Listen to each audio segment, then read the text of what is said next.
नमस्ते दोस्तों, आप सबका बहुत बहुत स्वागत है। आज फाइनली हमें भी चालदा महासू जी महाराज के दर्शन करने का सौभाग्य प्राप्त हुआ। इस वीडियो में आप पांवटा साहिब से शिलाई होते हुए पश्चिमी गांव तक का सफ़र देखेंगे, जहां पर चालदा महासू जी महाराज का बहुत ही सुंदर मंदिर स्थापित किया गया है। तो चलिए हम आप सबको अपने साथ इस यात्रा पर लेकर चलते हैं। हमारा यह सफ़र पांवटा साहिब में बद्रीपुर से शुरू हुआ। यह सारा सफ़र NH 707 पर है, जो कि पांवटा साहिब से हाटकोटी तक जाता है।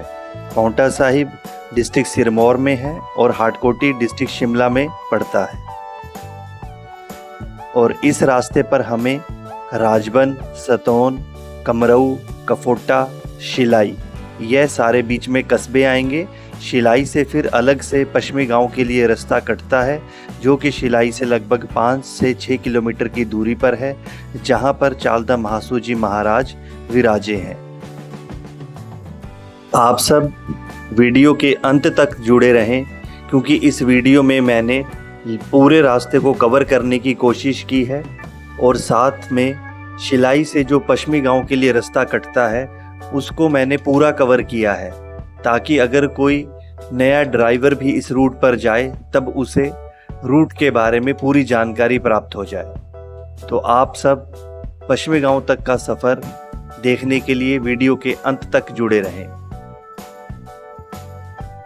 NH बनने की वजह से अब यह रास्ता बहुत अच्छा हो गया है। रास्ते के दोनों तरफ साल के घने पेड़ हैं और एक साइड पर सोलर पैनल्स भी लगे हुए हैं। आप देख सकते हैं कि यह रास्ता कितना खूबसूरत है। इस हाईवे पर चलते हुए सबसे पहले हमें राजबन आएगा।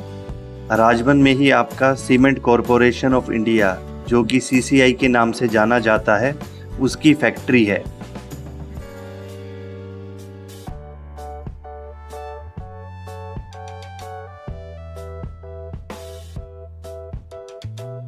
यह CCI फैक्ट्री का रेजिडेंशियल कॉम्प्लेक्स था और CCI फैक्ट्री तक जो सीमेंट बनने का रॉ मटेरियल है वह सतौन के पास एक क्रशिंग साइट से आता है।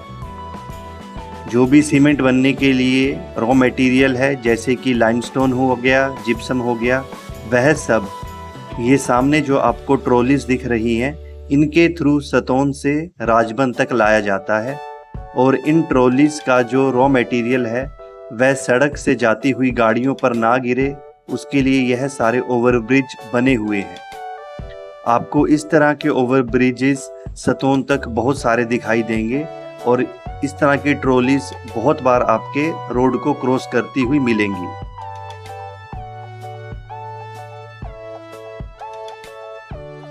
CCI फैक्ट्री को क्रॉस करने के बाद राजबन में ही आपको यह एक बहुत सुंदर माता का मंदिर मिलेगा।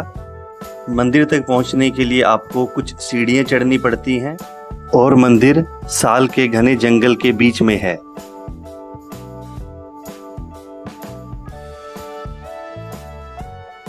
राजबन को पार करने के बाद हम पहुंच जाते हैं सिरमौरी ताल।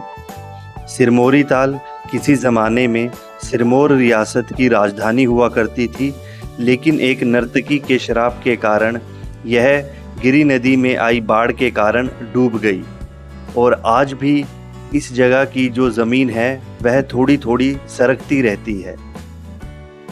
स्थानीय लोगों द्वारा सुनाई गई कहानी के अनुसार सिरमौर के राजा ने एक नर्तकी को यह प्रस्ताव दिया था कि अगर वह गिरी नदी पर एक रस्सी बांधकर उसके ऊपर नाचते हुए गिरी नदी को पार कर लेगी, तब वह उसे अपना आधा राज्य दान कर देगा।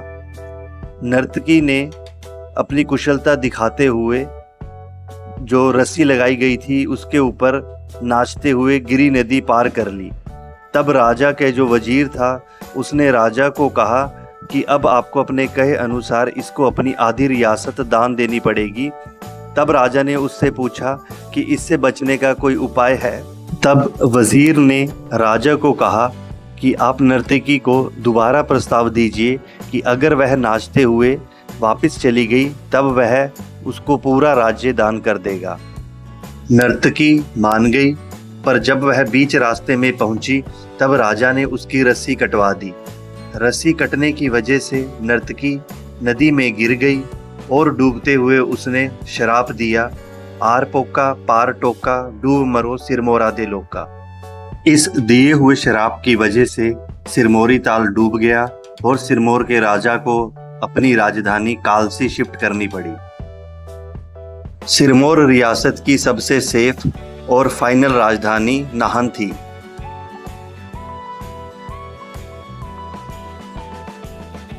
और यह पुल को पार करके हम पहुंच जाएंगे सतोन। और आप देख सकते हैं यह पुल गिरी नदी के ऊपर बना हुआ है। गिरी नदी यमुना की सहायक नदी है और यह नदी सिरमौर को 2 बराबर के हिस्सों में बांटती है।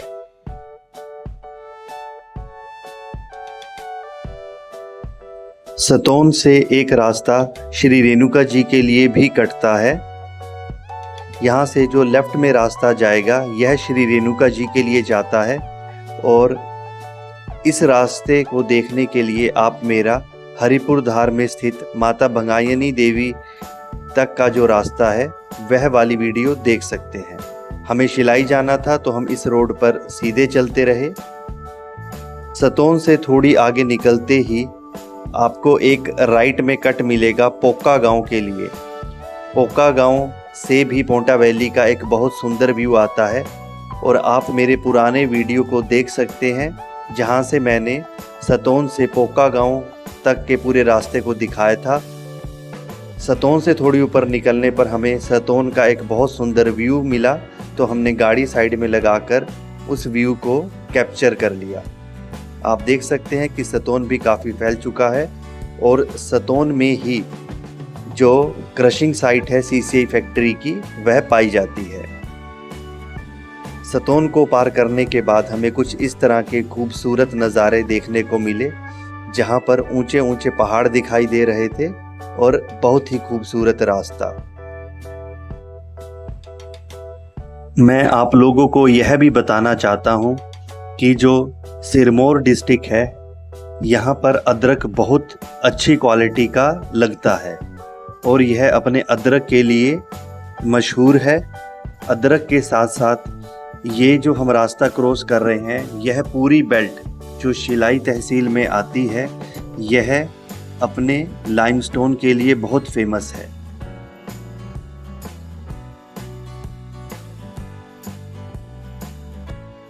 इस रूट पर आपको सतोन से अब लगातार चढ़ाई मिलेगी।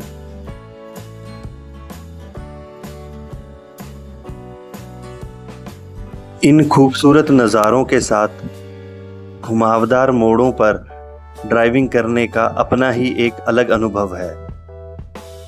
आपको थोड़ा ध्यान से गाड़ी चलानी पड़ती है।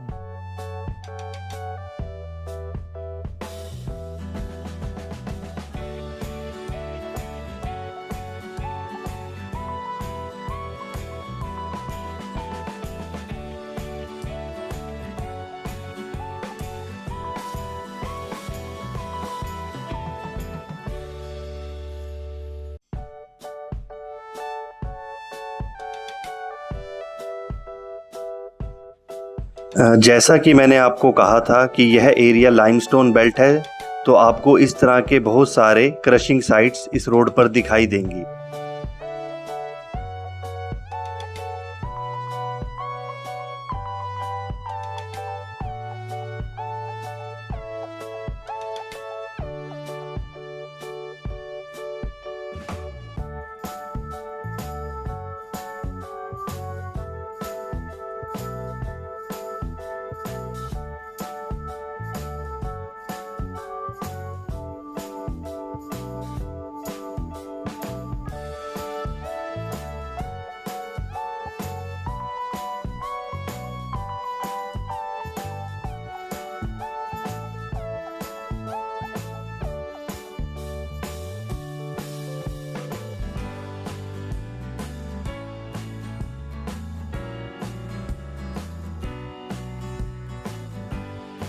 इन खूबसूरत नज़ारों का आनंद लेते हुए हम लोग पहुंच गए कमरऊ।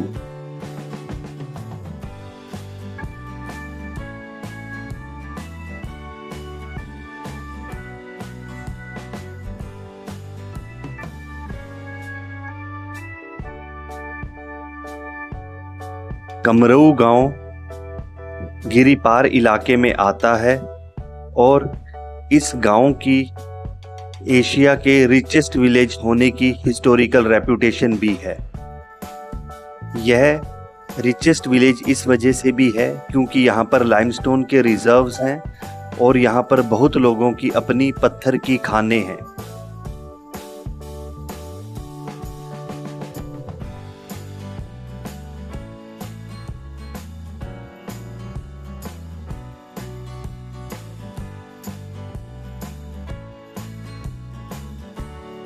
कमरऊ गांव के पास आपको इस तरह की बहुत सारी पत्थर की क्रशिंग साइट्स मिलेंगी और इन क्रशिंग के साइट्स के साथ साथ आपको वह सारे माइंस के रास्ते भी दिखाई देंगे जहां से पत्थर लाया जाता है।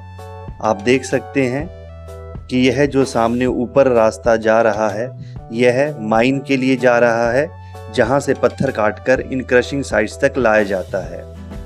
अभी भी लगातार चढ़ाई वाला रास्ता ही है और थोड़ी ऊपर जाकर आपको कमरऊ गांव का एक बहुत ही विहंगम दृश्य देखने को मिलेगा।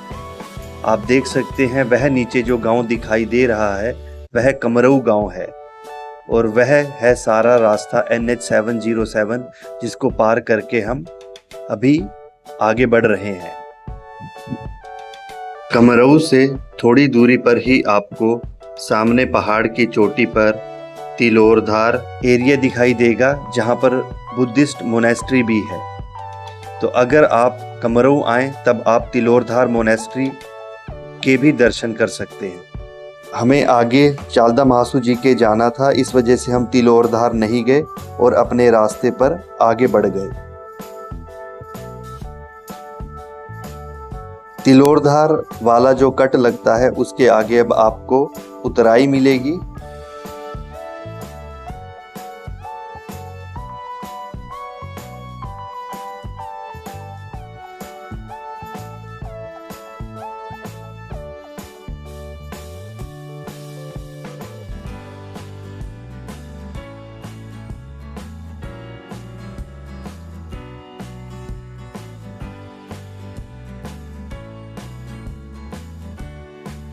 इस रास्ते पर आपको कुछ ऐसे पॉइंट्स मिलेंगे जहां से पत्थर गिरते रहते हैं। वहां पर साइन बोर्ड द्वारा आपको वार्निंग दी गई है तो आप वहां पर ना रुकें और उस एरिया को जल्दी कवर करने की कोशिश करें।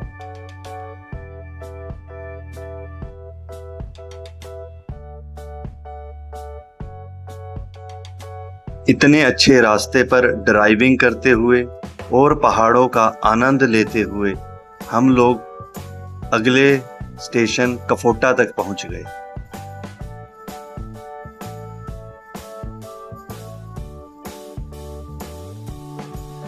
कफोटा से शिलाई की दूरी 24 किलोमीटर है।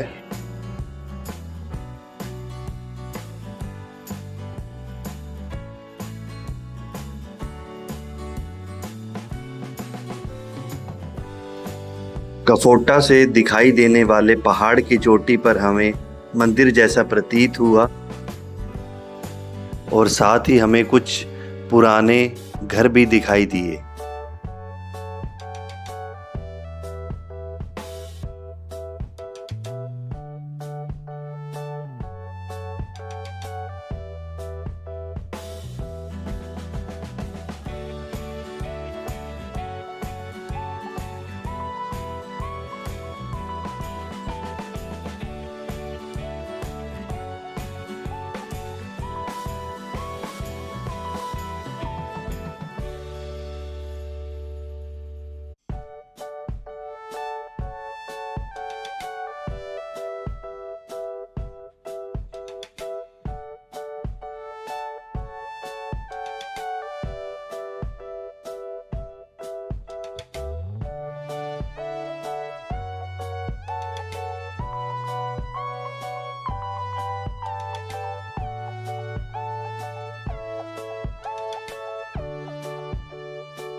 इन सुंदर पहाड़ों को देखते हुए हम अपने सफ़र पर आगे बढ़ गए।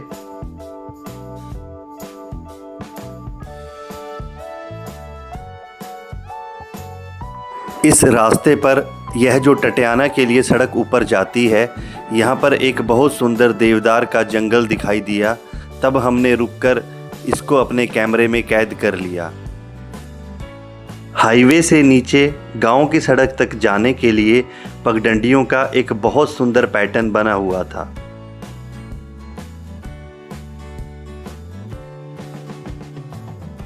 शिलाई सामने वाली पहाड़ी पर स्थित है। अभी हम उतराई उतर रहे हैं। हमें टिम्बी तक उतराई ही मिलेगी और टिम्बी से हम दोबारा चढ़ाई चढ़ना शुरू करेंगे शिलाई पहुंचने के लिए।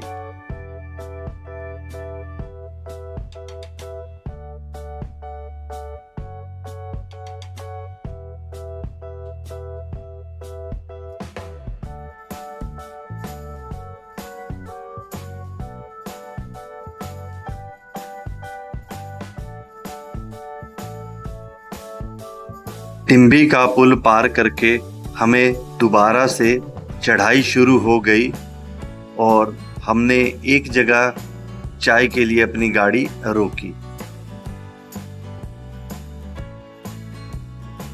नीचे आप देख सकते हैं लोगों के खेत और टिम्बी कस्बा। चाय पीने के बाद हम दोबारा अपने सफ़र पर चल पड़े और अब शिलाई तक हमें लगातार चढ़ाई ही मिलेगी।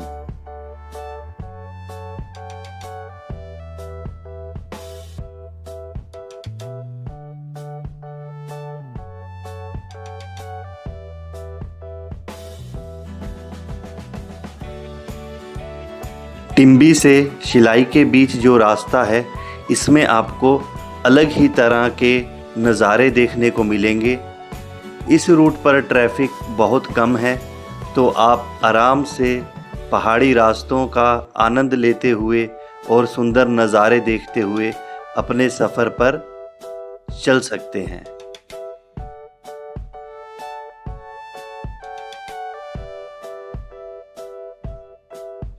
रास्ते में इतने सुंदर नज़ारे थे कि मैं चाह कर भी एडिट नहीं कर पाया। मैं चाहता था कि जिन खूबसूरत नज़ारों का मज़ा हमने लिया है, आप भी उसके कुछ अंश देख पाएं।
हमें पीछे रास्ते में पेड़ दिखाई दे रहे थे, पर जब हम शिलाई पहुंचने लगे तब बीच में कुछ पहाड़ इस तरह के दिखाई दिए जो कि एक अलग ही नज़ारा प्रस्तुत कर रहे थे। अब आप देख सकते हैं वह सामने पहाड़ पर जो शहर है वह है शिलाई। नीचे लोगों के खेत दिखाई दे रहे हैं। यहाँ जून के महीने में भी बहुत अच्छी हवा चली हुई है, जबकि पांवटा साहिब में बहुत गर्मी थी। और यहाँ से आप पहाड़ की चोटी पर शिलाई गवर्नमेंट डिग्री कॉलेज भी देख सकते हैं।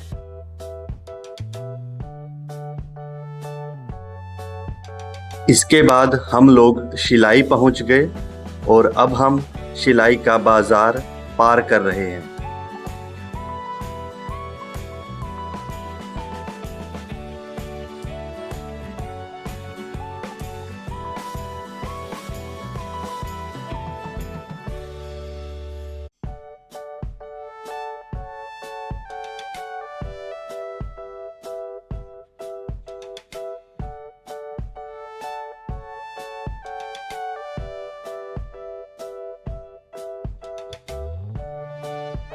शिलाई से ही आपको पश्चिमी गांव के लिए कट लेना पड़ेगा।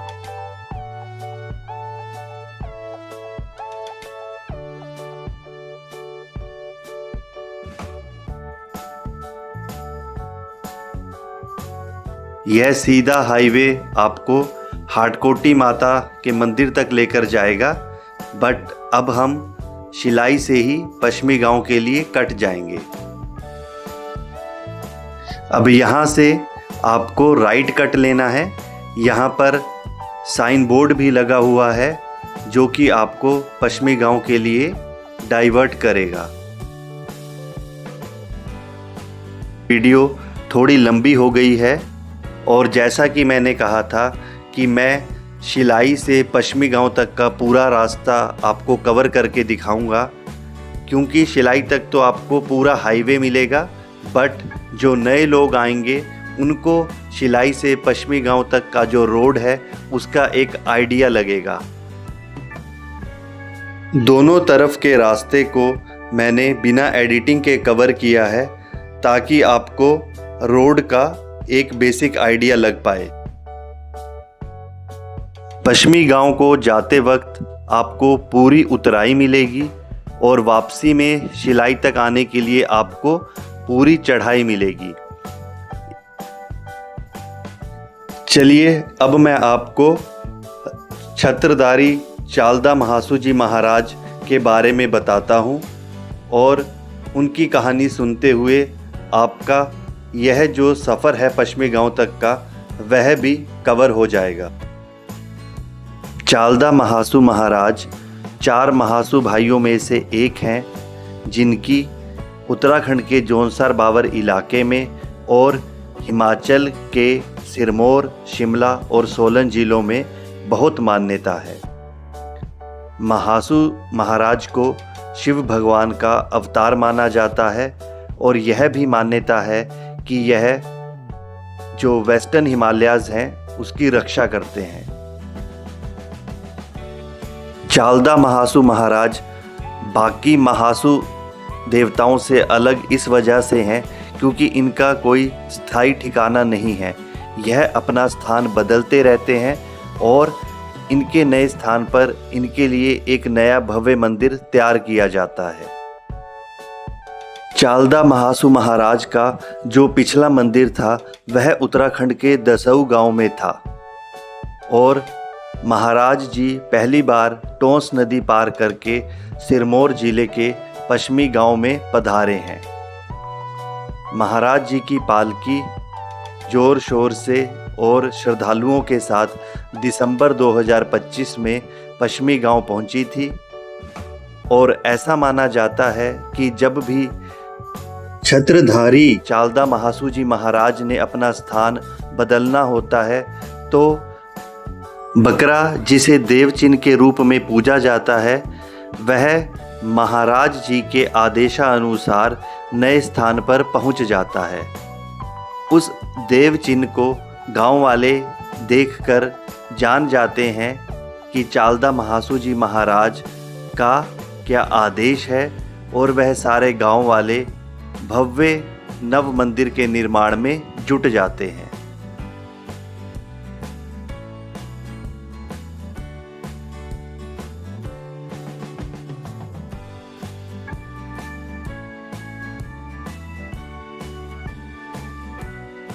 पश्चिमी गांव पहुंचने के लिए आपको यहां से दोबारा राइट में जो नीचे की ओर रोड गई है इस पर जाना होगा और सीधे वाला रोड आपका बालीकोटी जाता है।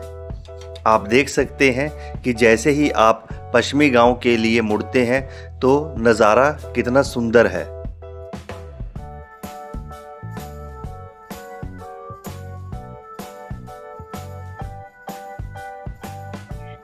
यहाँ से रास्ता ढलान वाला है और सड़क भी तंग है। कुछ तीखे मोड़ होने की वजह से आपको गाड़ी बहुत सावधानी से चलानी पड़ेगी।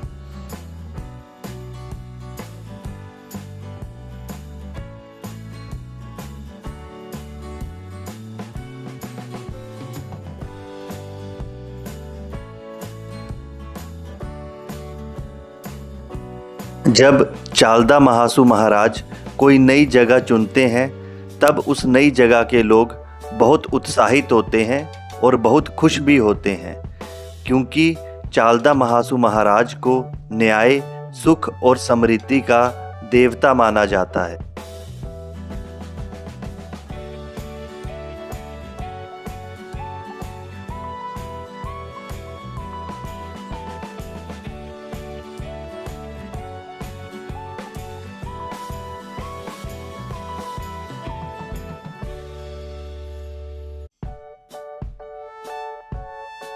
कुछ पॉइंट्स बहुत टाइट हैं जहाँ पे आपको पास देने के लिए थोड़ी मेहनत करनी पड़ेगी।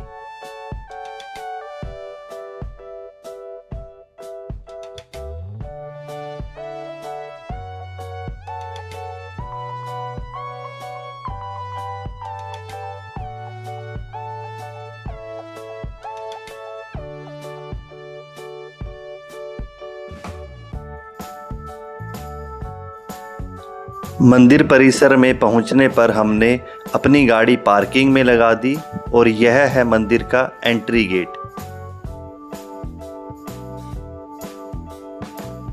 मंदिर परिसर के लिए जो रास्ता जाता है वहां पर आपको कुछ दुकानें भी दिखाई देंगी।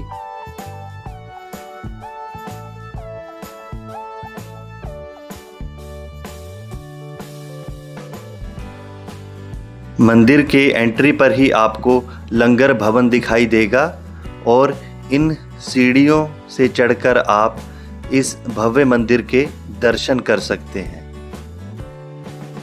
आप देख सकते हैं कि यह मंदिर कितना सुंदर बना हुआ है और इस मंदिर में महाराज जी का पवित्र छत्र, देवपालकी और देवडोरियां रखी हुई हैं, जिनके दर्शन करके श्रद्धालु चालदा महासू जी महाराज का आशीर्वाद प्राप्त करते हैं। आप देख सकते हैं कि यहाँ श्रद्धालुओं की लाइन लगी हुई है और सब महासू जी महाराज के दर्शन प्राप्त करने के लिए आए हुए हैं। मंदिर की दीवारों और पिलर्स पर बहुत ही सुंदर नक्काशी की गई है।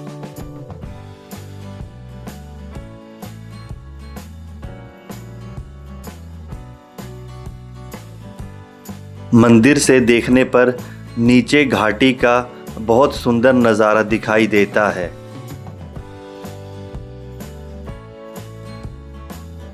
मंदिर में आए बाकी श्रद्धालुओं की तरह हमने भी देव चिन्ह के दर्शन किए।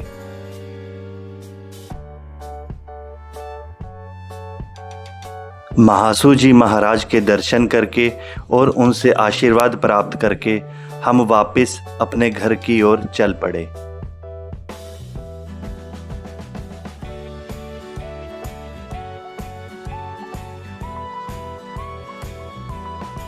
बाकी की वीडियो आपको पश्चिमी गांव से शिलाई की ओर जाते हुए मिलने वाली चढ़ाई के बारे में बताने के लिए बनाई गई है। आप अपने आप देख सकते हैं कि इस रास्ते पर कैसी चढ़ाई है और कितने तीखे मोड़ हैं, जिससे आपको यहाँ आने पर एक ड्राइविंग का बेसिक आइडिया मिल सके।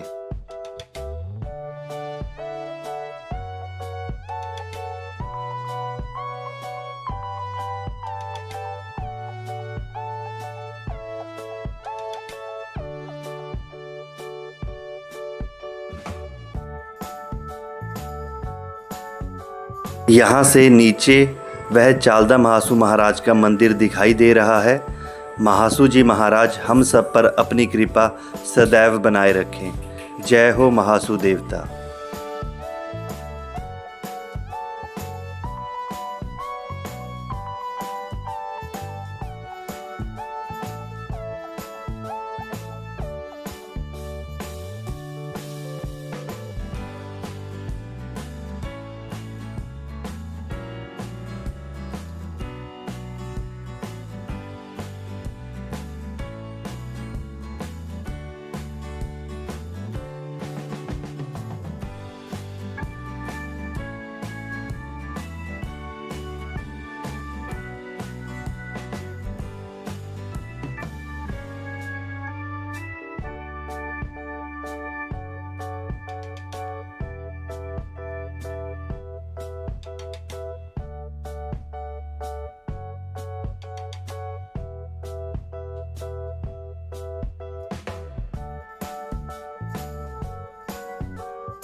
चलिए इन सुंदर नज़ारों के साथ अब मैं आपसे इजाज़त लेता हूँ।